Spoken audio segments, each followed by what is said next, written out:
Hello, everyone. Thank you for joining me today.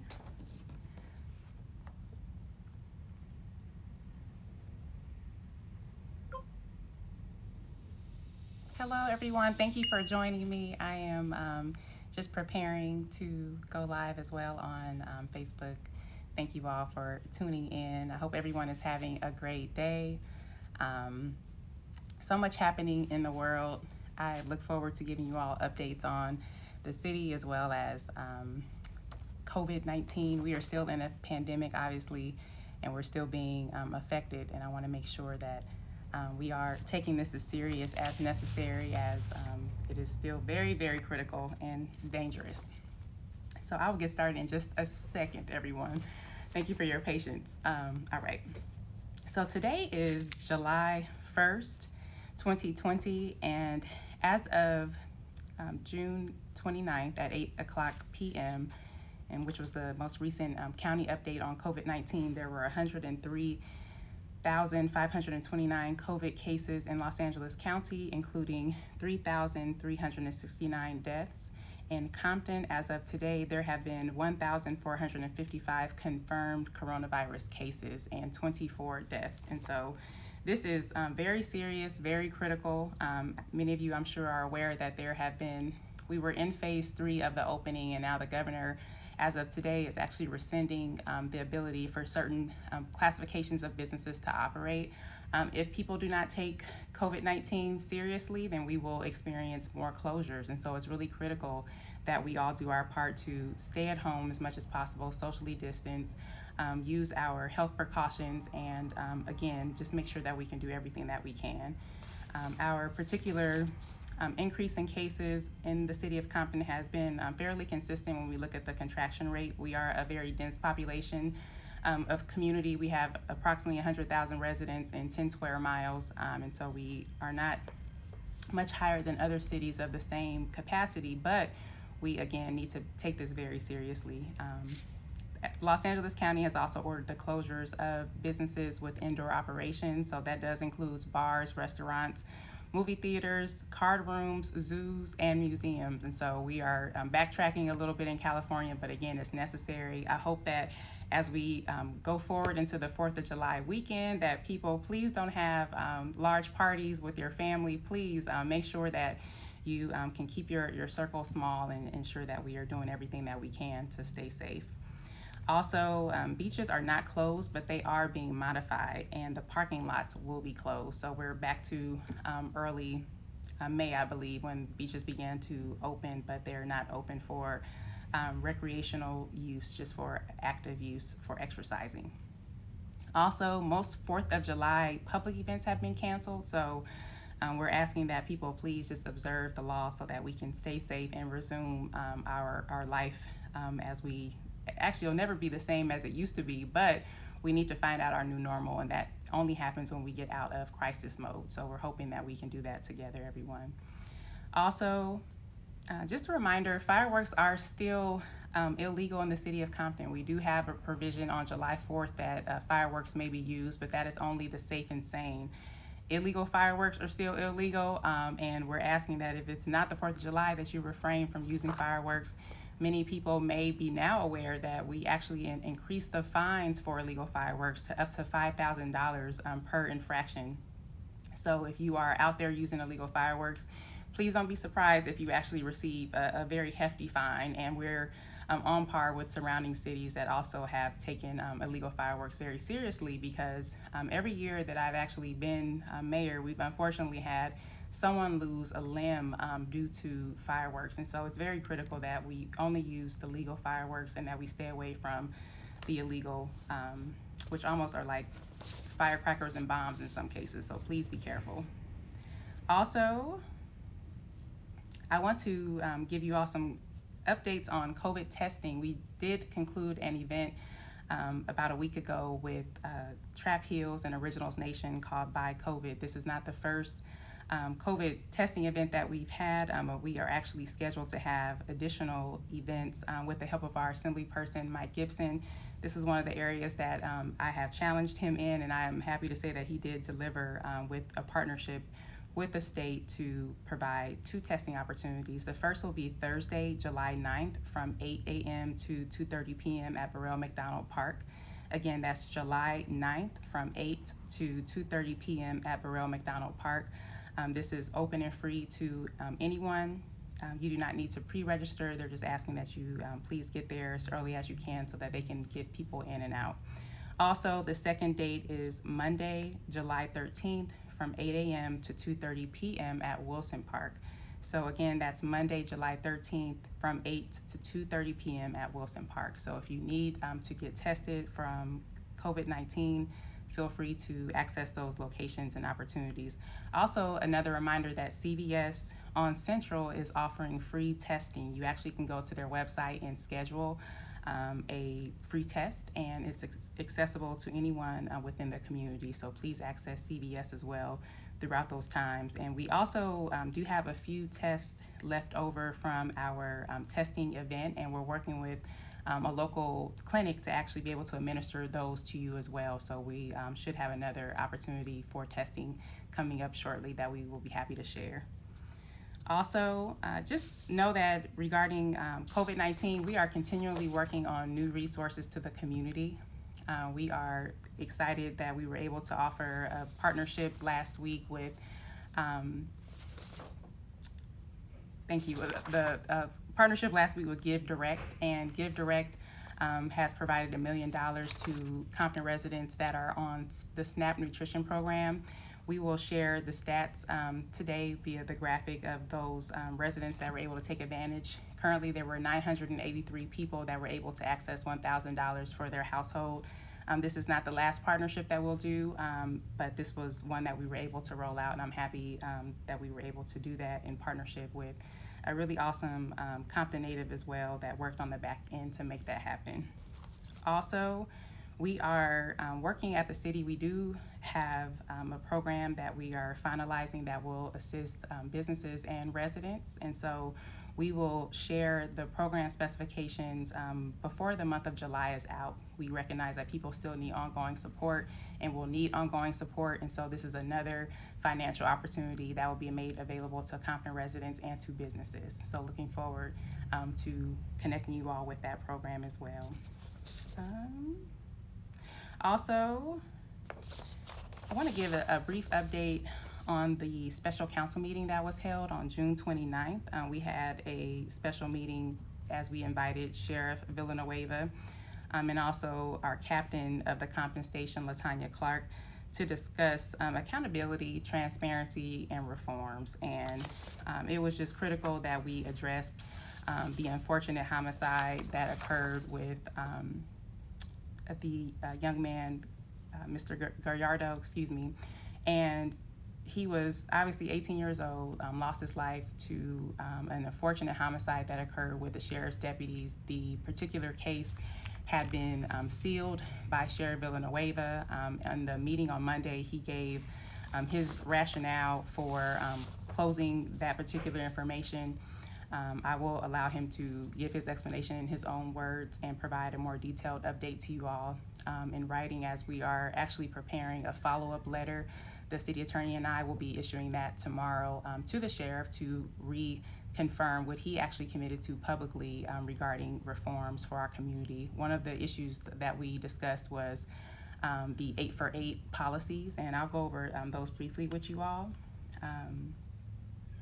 There has been community policing data that has been analyzed over the last several years, and it utilized best practices and made recommendations that in real time actually help to reduce police violence by 72%. And so the first recommendation is to ban chokeholds and strangleholds.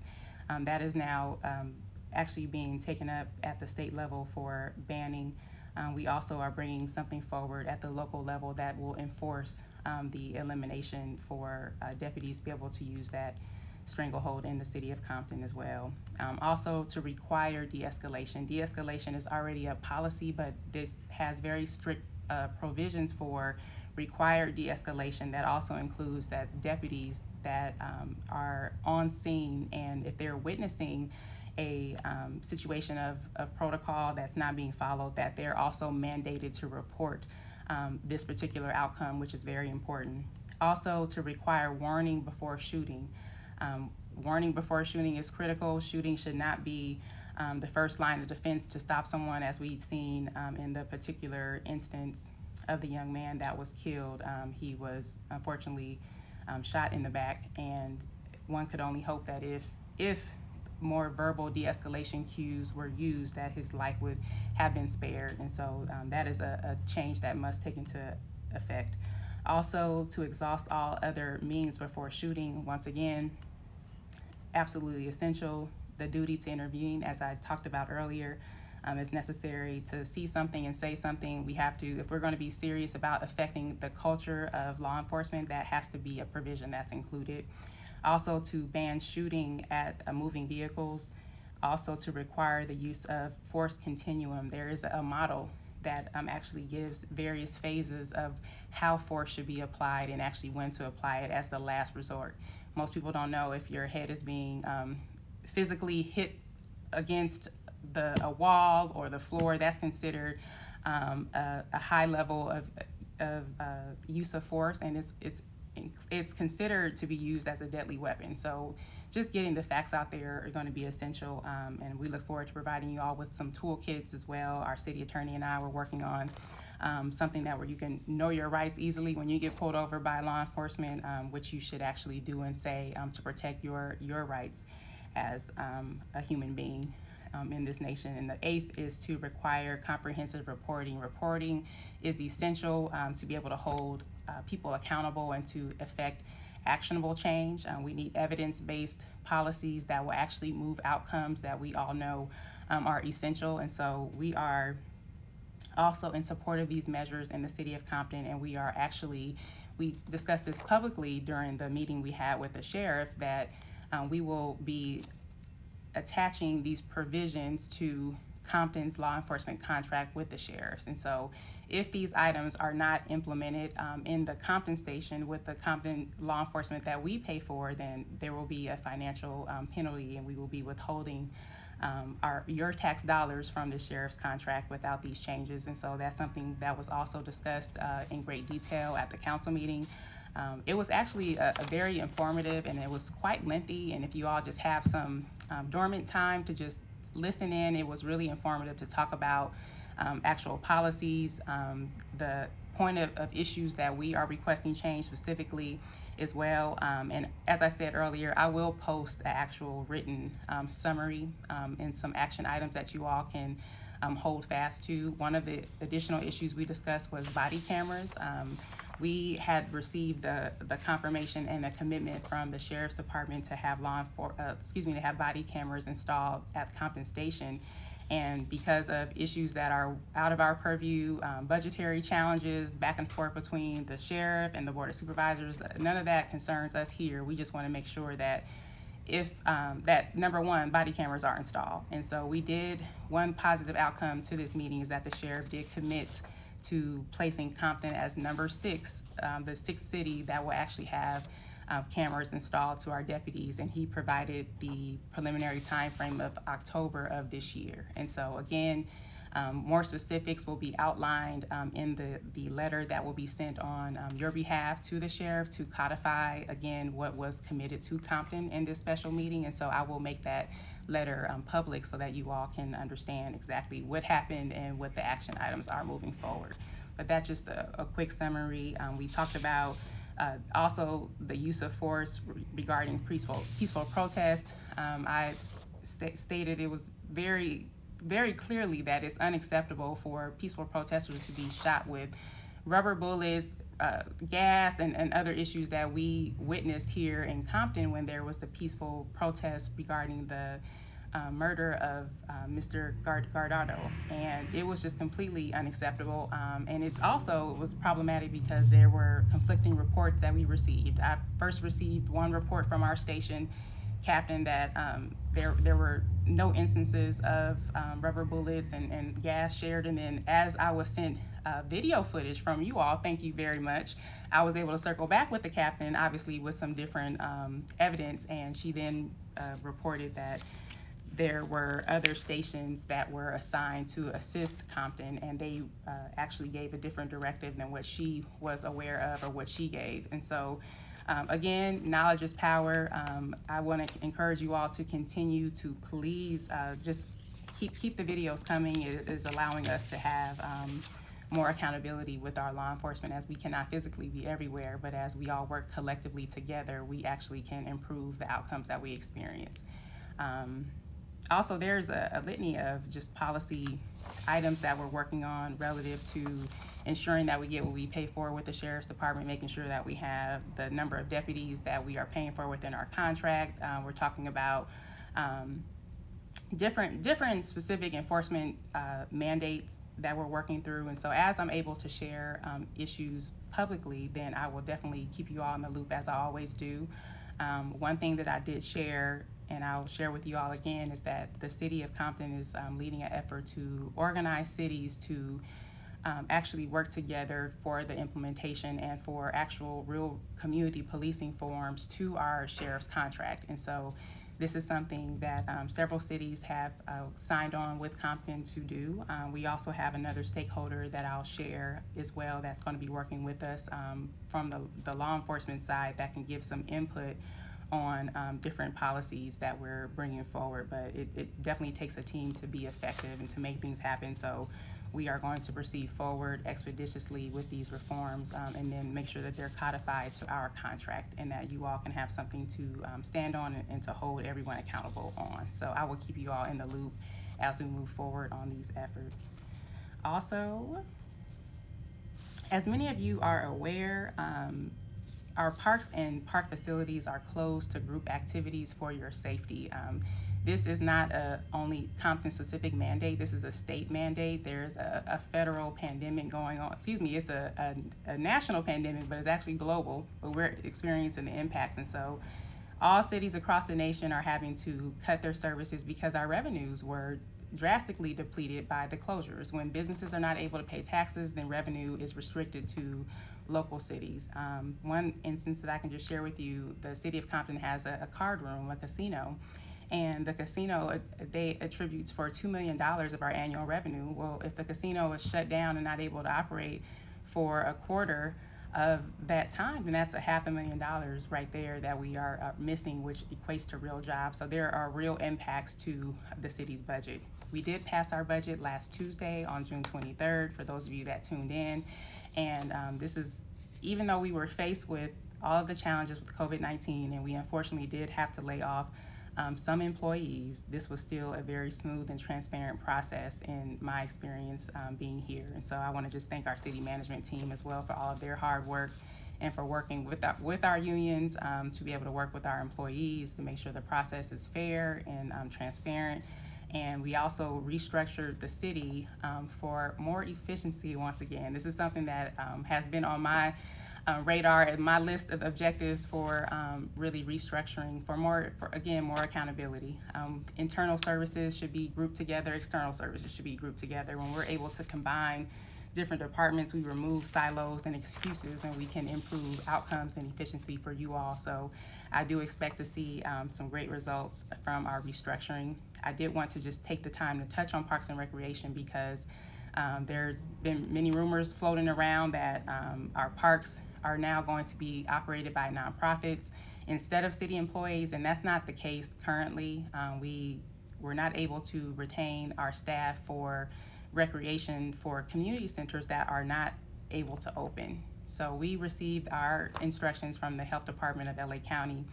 Public facilities are slated to be closed until April of 2021, and so we cannot pay people to do jobs that are not able to operate at this time. You all would be very upset if we were paying someone to operate a park that was closed. And so the parks will be maintained. So we still retained our maintenance staff. They're now in one department along with Public Works. So we will have scheduled maintenance. We'll actually be able to combine forces and tools and resources. So you should see a big improvement with just maintenance of not only the parks, but also the city's medians and our thoroughfares. So that was one improvement. But we cannot retain the community center directors if the community center is not open. So hopefully that gives some clarity to you all. It was nothing personal. We just had to make some tough choices, and we cannot afford to retain staff that are unable to work legally at this time.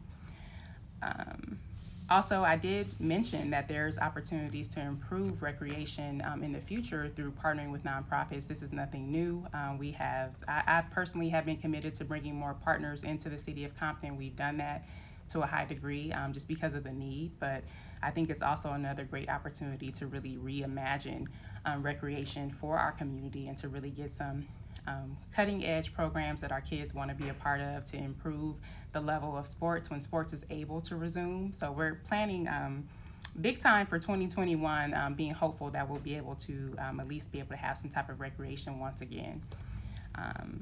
Also, I'd like to provide you all with another update regarding homelessness and testing. I'd like to just thank our partner, Hopix, and the Department of Public Health for offering COVID testing to our homeless community last Friday.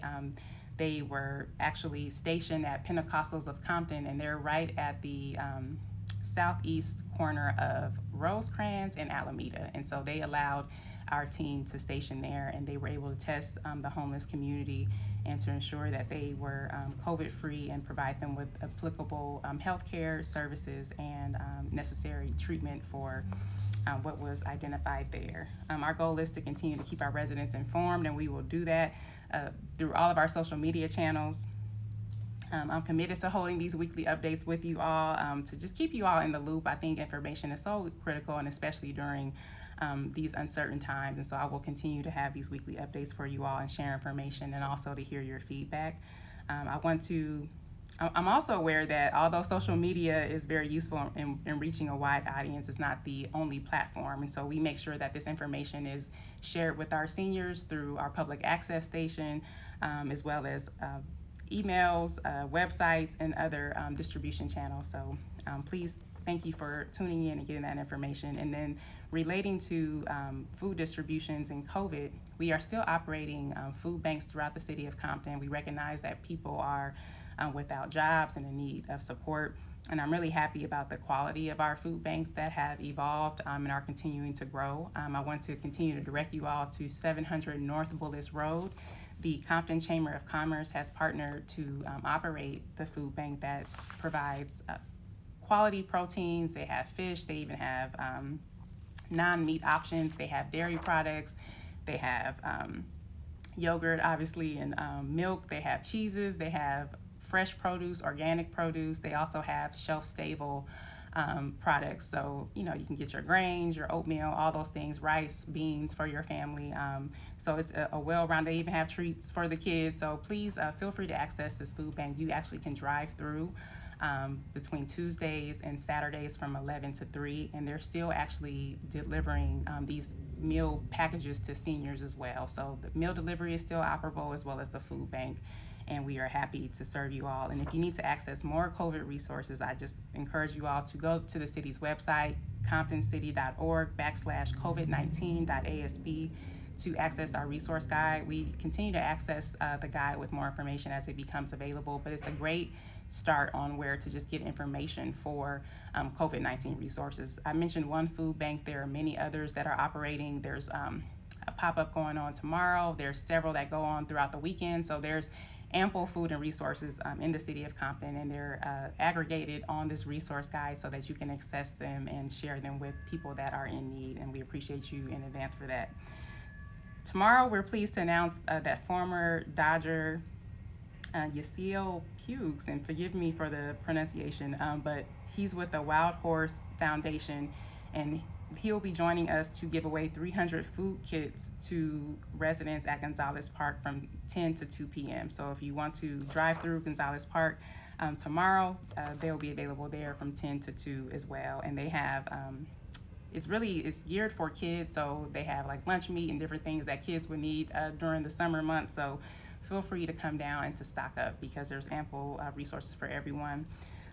And thank you all for joining me on today. We are working diligently to address the issues in our community. I'm really excited about what's happening with our street repair program. We're currently doing full reconstruction throughout the city. They're working right now on Murr, focusing.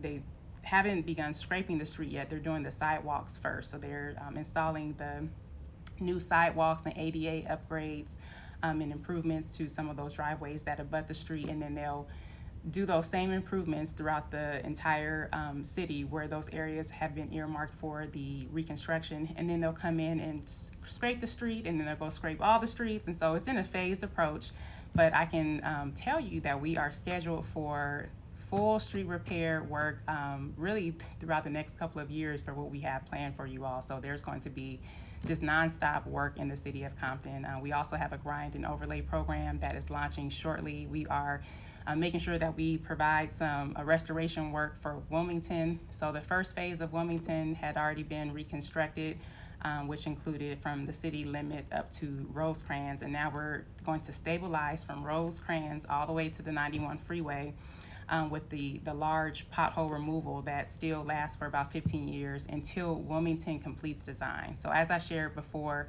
Wilmington and Compton Boulevard are currently in the same design grouping, so we're completely redesigning the last phases of these streets to scrape them down to the dirt, regrade them, install the new sidewalks, bike lanes, lighted crosswalks, and all of that. So as soon as the design is finished, we'll be able to queue those streets up for additional reconstruction as well. But we are going to make sure we stabilize Wilmington because it is a major thoroughfare. People travel there at high speeds, and it's a safety concern for us. So we will make sure that Wilmington is addressed shortly, as well as Artesia. Near the college, we stabilize certain areas, but there's other areas that need addressing. So Artesia will also be addressed, as well as several residential streets. I know that Chester is one of the streets that will be addressed. We're looking at Willow, believe Mayo, and some other streets, and that's just only in one district. There's work going on throughout the entire 4 districts of the city. I'm really fair. I know I represent everyone, so there's work going on throughout the entire city,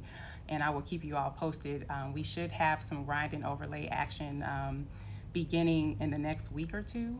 We actually received a brief update from our city management yesterday on that, so I will share as soon as I get the project scheduled. But they are finishing up their assessment, looking at their materials, and making sure that we can, if we're able to add some more streets, we will. And then also I failed to mention that Compton Boulevard. So we already repaved Compton Boulevard basically from Bullis to Alameda. From Bullis heading east is actually shared with the county, where the city also approved our portion of reconstruction with the county. And so I should have the county schedule of when they're going to actually do the other part of Compton Boulevard, as well as several other streets on that side of town that are co-owned between the county and the city. The city actually paid upwards of just under $2 million to the county to actually pay for our portions of some of these streets. So there will be additional reconstruction happening to those people that live on the county borders, or if you are on some of those streets, I'll share what that schedule looks like. And then also the last portion of Compton Boulevard, which starts from Alameda and heads west to city limit, is what's under reconstruction. So that reconstruction also includes an overlay of medians, widening of sidewalks in downtown, which is really going to be exciting,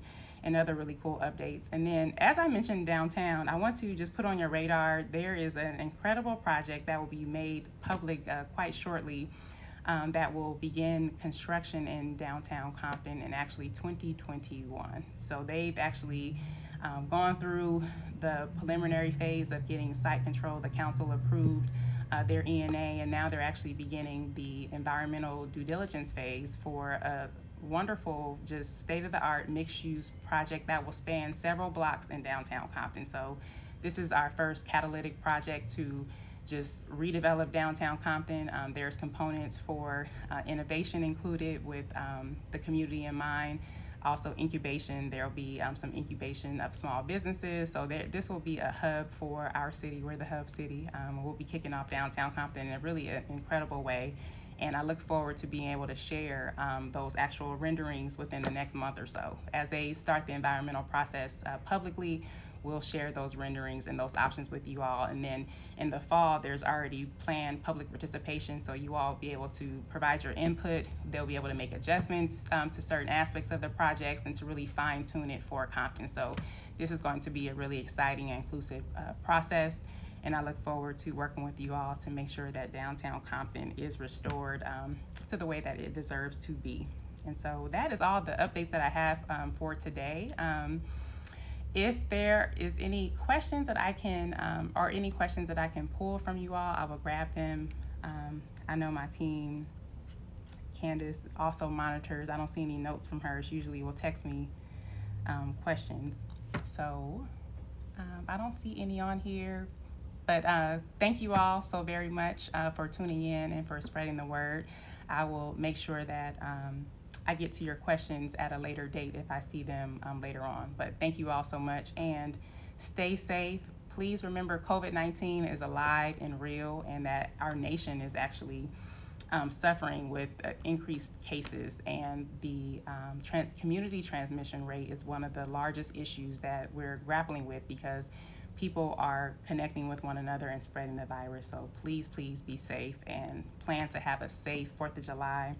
And we look forward to connecting with you all next week. Thank you all. God bless. Talk to you soon.